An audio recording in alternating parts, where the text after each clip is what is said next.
Hey, I'm Vinh, and this is Seattle Eats, a food podcast from the Seattle Times and KUOW. I've been a food writer and restaurant critic for 12 years, and it's a weird job. It changes the way I see the city and my relationship with every bite I eat. From the outside, being a food critic might seem like a glamorous line of work. I get to eat for a living on my company card. But there are other sides to the job as well. For one, my friends are tired of me dragging them to every sandwich shop and pub in Seattle, especially the terrible ones. So today, I'm pulling back the curtain and giving you a look at my life as a food critic. I'll answer questions from you, our dear listeners, and share tips for thinking like a critic when you're eating around town. Ready? Let's roll!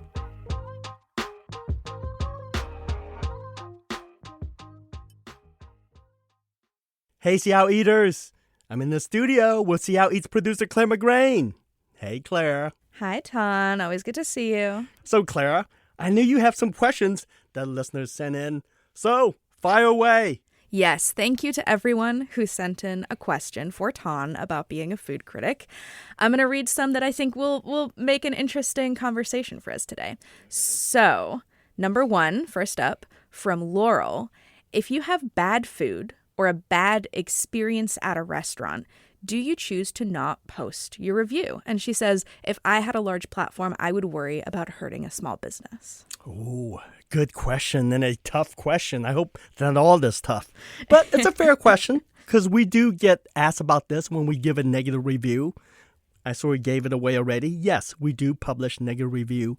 We do mention when the food is bad. I would say that when I criticize a dish, especially a signature dish or a tasting menu, I would usually try it at least twice. I go to every restaurant I review 2 to 3 times, and I get whatever the signature dish at least twice. So I actually give people the benefit of the doubt. I don't think none of my negative reviews are snarky or mean-spirited, and it's hopefully informative. But the point that Laurel made, you're afraid of hurting small business. I would say I don't even review small businesses. I don't review a lot of mom and pop restaurants for this very reason. Yeah. Because mom and pop restaurants, especially the ones in, say, Rainier Valley or the ID, they usually don't get a full-on Seattle Times restaurant review treatment, which is we look at the ambiance. We look to see if the bathrooms are clean. We look to see if the service is great. Mom and pop restaurants do not get this treatment. It's just one person running an entire room or 2 person running an entire dining room. And it's unfair to criticize the service, the quality of service. Now, it does not mean that we ignore them.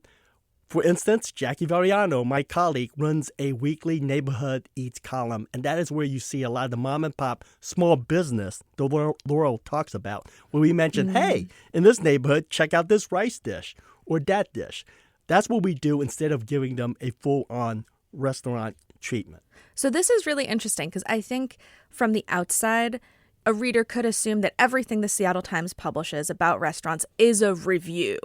But what you're saying is there's a specific way that you review restaurants that are maybe at a higher price point, that maybe have financial backing, that are kind of selling themselves as a more premium experience. That's what you would do a review for. Yes. Smaller places, more mom and pop, small businesses, you still cover them. You just don't do the same kind of extensive higher standard style of review because it's a different kind of restaurant. It's a different kind of dining experience. Good grief. This should be Seattle Eats with Claire McGrain. That is so much more succinct and better than what I just said. And I should back up because I sometimes realize that readers don't understand how we do these restaurant reviews. I pick restaurants I think will do something very interesting, unique, that no one else is doing, or they're taking a lot of risks. Those are the restaurant reviews that I love to do. And those tend to be positive because I sought them out, because they did some great, and I want to acknowledge them. So where do the negative reviews come in? Those are usually the reviews of hot, new, trendy openings. When there is a hot new openings, or when there is a big name chef opening a second restaurant or a sibling restaurant, they will usually always get a restaurant review from the Seattle Times. And that's where you often see the negative reviews or some of the criticism that people don't like. And that is because it's a hot new restaurant. It's news. It's what everyone wants to know about. And so those are the restaurants where you have seen negative reviews, if there is any, where maybe the chef is not on par or on top of his or her game. But I would say for the most part, Claire, most of the reviews that we do, they tend to be positive. It's not because we're trying to be a PR machine, but we often like to sing out restaurants that do something really well. So you said that this happens, when you have a negative or not so glowing review even. It's usually a newer restaurant. Do you ever go back and review them again a while after they've been up and running to see if they've kind of maybe worked some of the kinks out or like improved their process? In most cases, no. And keep this in mind, we do not review restaurant a week after they open. We realize there's a learning curve, so we do wait. We do wait to give it time to find its footing. That said, we have come back and reviewed quite a few restaurants, but it's not because we had given it a negative review. It's because it's under new ownership, or they hire a hot new chef, or it's a totally different concept. All right. That was a tough question to start, Tan, but I'm going to throw you a little easier one now. This is a question from Kamala, who wrote in with a couple questions, but we're going to start with this one. What is your go-to comfort meal or dish, and where is it from? And Kamala says that hers is either the pork katsu donburi from Shiki or Ara's caldo from Hood Famous. Oh, Kamala, we might be related from another mother. I love your choices. Shiki, for those who don't know, is a restaurant in Lower Queen Anne or Uptown, if that's what you prefer. It's been around for 24 years. It's a sushi restaurant, and it's just a great neighborhood spot. And this is one of the things I do hate about my job is once we rant about it, we don't come back and write about it again. But for listeners out there, if you live in Queen Anne, shame on you if you've never been to this place. If you don't live in Queen Anne and you want like a nice family, small business, third place kind of vibe, this is a place for you. But to your question, Kamala, what is my comfort dish? It is Robuchon mashed potato or Robuchon potato, which is kind of misleading because it's not really mashed potato. It's really pretty much a stick of butter bind by a little potato, by a little starch. That's my kind of treat, honestly. And I don't like to eat it in a restaurant. I like to order it to go, and I eat it at home. A little sparkling, a little champagne. That is my comfort dish, and you can find it at a lot of restaurants, but that's what my go-to is. It's usually so rich. It's served as a side dish, and you only take a few bites. But oh no, that's not how I play it. I eat the whole shebang. I don't share. That is my comfort dish. What's the name of it again? Robuchon mashed potato, or Robuchon potato. Sounds French. It is. It's a French dish named after the famous chef. Okay, cool. Let's go on to the other question from Kamala that I want to ask you. She says, how do you determine whether you think Seattleites specifically will take to a certain dish or a restaurant? And how would you describe the Seattle palate as opposed to people in other cities like Boston or Chicago or overseas? I think this is a matter of semantics.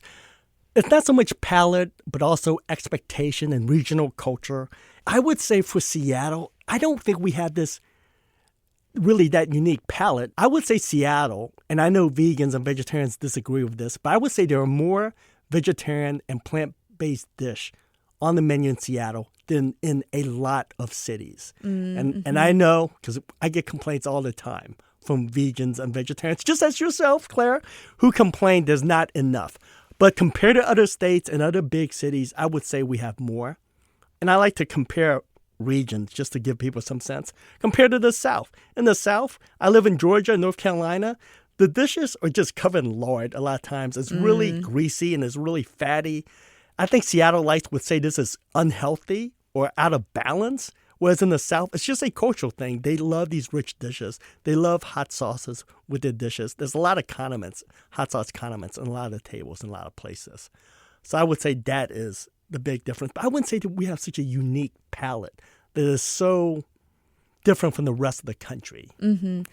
It does seem like it's really shaped, especially a lot of different places in the U.S., the food scene is really shaped by the different cultures that are there, the different groups that have emigrated from other parts of the world. I'm thinking about, Scandinavian influences in the Midwest, different Asian influences in Seattle and in LA and San Francisco. Yes. And that's why it's something that's so hard to answer in such a melting pot as Seattle. Because what is the Seattle palate, right? And not to be all profound and make this philosophical, but it's true. It's like, what is the Seattle palate? Because we're really diverse community. And that's good. And that's why we have so many different ethnic cuisines, so to speak.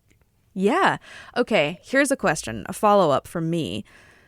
A lot of people, especially people from the Southwest, say Seattle does not have good Mexican food. What do you think of that? I think our Mexican food is better now than it's ever have been, especially the taco scene. And we've covered this before where you see a lot of guerrilla pop-ups and corner al pastor tacos. It's better now than it's ever been. And I would say people always said that if you want good Mexican food, you have to go to Yakima. And why Yakima is because it's a large migrant farming community. But I don't think that's true anymore. I think our food scene, the Mexican food scene here, is as good as has ever been. And it will continue to be so. Because it's very approachable. It's such an approachable food that anyone can relate to with tacos, burritos. But next, onward. I'll take sushi for 800, Claire. Yes, more sushi and more Mexican food. This is a question from an Instagram follower, so I don't actually have their name. They ask, will you be trying Mexican-style sushi? Ton, I have never heard of this. What is Mexican-style sushi? Unfortunately, I have tried Mexican sushi. Oh, no. But before I even get to that, it's also called Sinaloa sushi. It's in the coastal region of Mexico. There was a lot of Japanese farmer along this coastal region, and that's why you had this fusion, which is Mexican-style sushi. Imagine sushi as you know it, but with fried chicken. Carne asada is very popular, and a lot of cheese and salsa and chipotle. That is what Mexican-style sushi is. I've had it because I used to work at a sushi restaurant, and one of the line cook was from Mexico, and we were just messing around the back. I'm surprised we didn't get fired for doing this. But then he started just hacking stuff because it was a slow night. And he made me what I thought was just a bastardized version of a California roll. And he took some fried chicken from the station, made me a fried chicken roll with a lot of cream cheese. And there were tomato. He tried to make a rough cut of his salsa. And he told me this is Mexican sushi, and I laughed at him because I always thought he was joking. I never realized till years later that, yes, this is a real thing. It's Mexican-style sushi. So you have tried Mexican-style sushi? Yes, but I thought I was just being pranked. I thought he was just pulling my leg. But yes, I'm not a fan of it, but I will say I love Mexican sushi, and it was a combination of chicken, bacon or ham with melted cheese in a roll. And it's pretty much a cordon bleu. Is what it is. Yeah. It's a cordon bleu, right? But when you say when you don't use that French word, then it's oh my God, cheese and bacon and ham. It sounds really, really rich, which is the opposite of sushi in most cases. Yeah, and I still stand by my point. As I said, 20 years ago, I worked in a sushi restaurant. To me, Mexican-style sushi is a bastardized version of a California roll. You have that cream cheese.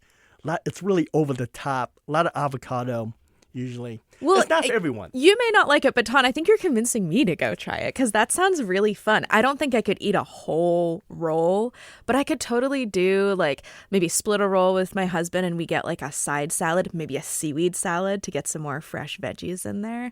That sounds delicious. And it is around, it's usually in South Seattle, but if you Google it, you will find it. All right, last question from a listener. This is from Eli.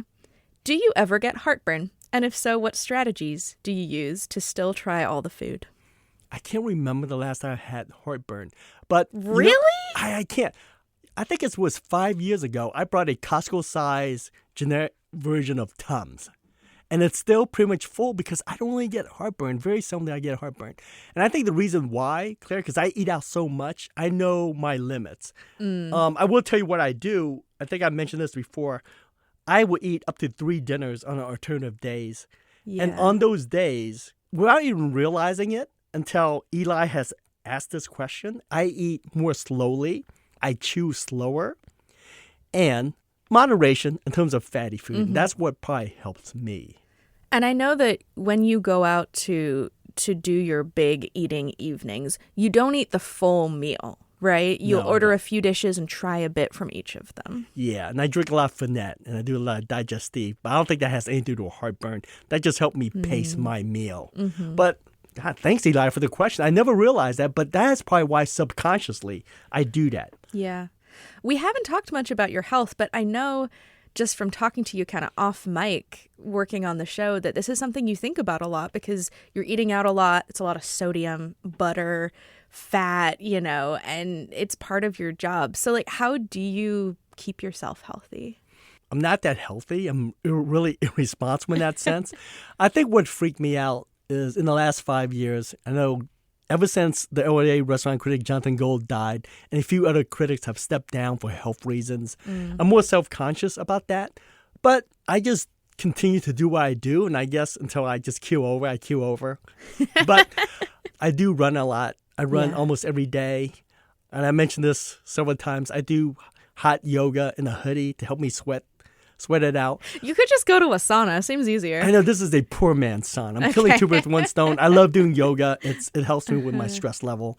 And it just amped up the sweatiness, I should say. Just the all cleansing. The toxins flowing out of your pores. Thanks. Yeah. Cleansing. That's what the word I'm looking for. But keep in mind, the way I do it, I eat 3 meals alternative days, and other days I usually just fast. For most part, I eat 1 meal later, and it's usually just takeout from the previous night. So it's not like gluttonous as much as you would think. And do you see your doctor regularly to like get check-ins on how you're doing? I do. I do get my cholesterol check, blood level check, and so far, so good. But as my doctor told me, I mean, Father Time is undefeated. This is going to catch up with you eventually. Yeah. And you're right, eventually. I just can't keep this up. Well, I'm sure someday it's all going to start catching up with you, and then you can retire to become like a fisherman in the San Juans or something. Yeah, that would be nice. I would be so lazy. Not even a fisherman. I would just sit in a boat somewhere. Perfect. Sounds like a nice retirement. So, given all the things we've talked about, I'm curious if you can advise me and our other listeners about how I can think more like a food critic when I am eating out or even just like learning about new restaurants. One, when you look at the menu, you're going to see something very common, and that is, I would call the category flour and water. It's bagels, it's pizza, it's sandwiches, and it's a whole lot of handmade pasta or, quote, artisanal pasta. And these are what are considered high-margin items because it's just flour and water. It's usually big portions, so if you're hungry and you just want to fill up, look for flour and water. Be careful with seafood. As a customer, I would not order seafood if it's not a seafood restaurant. I think restaurants struggle with this. Octopus is a big example. Octopus is suddenly very big in Seattle restaurants outside of just sushi restaurants for some reason. I don't know if this is a Portuguese influence, but it's very big, but it's hard to do well. I don't think a lot of restaurants do that well. Whole fish, I don't think a lot of restaurants do that well. I would usually avoid that unless I know it's a really good chef or if it's a seafood restaurant. This is kind of disastrous news for me because when I am eating out, I'll try and find a vegetarian option or a seafood option because I do eat seafood. And so often when I'm at, like, let's say an Italian restaurant with my family, my mom loves Italian, almost everything will have meat, and then there'll be like one vegetarian option and one fish option. And I'm like, if I'm not choosing the fish option, I'm down to one option for my meal. Yeah. Order the fish again next time and go to a seafood restaurant and you notice big difference in terms of quality and freshness because a seafood restaurant will often move the product a lot faster, sooner. Would you consider a sushi restaurant a seafood restaurant? I would. Okay. I would. Yeah. Another thing is I would avoid steaks and burger in a restaurant. I eat a lot of steak and burgers in a restaurant because I realize that's what people order. So I order it just to tell people. But as someone who eats a lot of steaks and burgers in restaurants, I can tell you that is the most boring thing. It's the most unimaginative thing. I can't remember the last time I had a burger or a steak. It's like, oh, wow, this is great. I can't duplicate this at home. Yeah. I would say that if you have an iron skillet, you can make a great burger or a great steak. The only thing you have to worry about is you got to put a towel over that smoke alarm because it has to be high heat. But you can make a steak or a burger as good as a restaurant. So if you are eating out and you want to splurge, I would avoid the burger and the steak. It's the most boring thing on the menu. I would also avoid smoked brisket or Texas-style barbecue unless it is a barbecue house or a smokehouse. If you go down the protein route, I would say try the lamb dish. I think lamb around Seattle now is really interesting. It's not just Indian restaurants that they're doing lamb. I think a lot of other restaurants are doing lamb. I think that's the most interesting cut of meat. KUOW does a lamb neck dish that I think is incredible. Oh, and last thing, I would say be skeptical of any dish that has more than 6 to 8 ingredients. And this is especially true with cocktails. It's usually overworked. Too many ingredients, too many things going on, unless it's in the hand of a master chef. A chef who is really confident and know what he or she is doing. Because in my experience, especially with new restaurants that open, these overworked dishes are usually just a disaster. Well, thank you so much for sharing your wisdom and getting a little vulnerable about what it's like to do your extremely, extremely weird job. This is great. This is fun. And I expect all the comments now in my comments about negative reviews and criticism. Yes. Bring them on. Bring them on. I have a feeling this is not the end of it. And I can't wait to see my inbox. Clara, thanks for joining me. Lovely to be here, Ton. Take care. That's it for today. We have a list of all the restaurants we talked about in the description of this episode. Thanks for listening to Seattle Eats. The show is a production of the Seattle Times and KUOW, part of the NPR network. You can support Seattle Eats by investing in the local newsroom and the specialized beats that make this sort of storytelling possible. Please consider joining and subscribing at KUOW.org/eats and SeattleTimes.com. Seattle Eats is produced by Brandy Fullwood, and this episode is produced by Claire McGrain and edited by Jim Gates and Trevor Lensmeyer. I'm Ton Vinh. See you next week.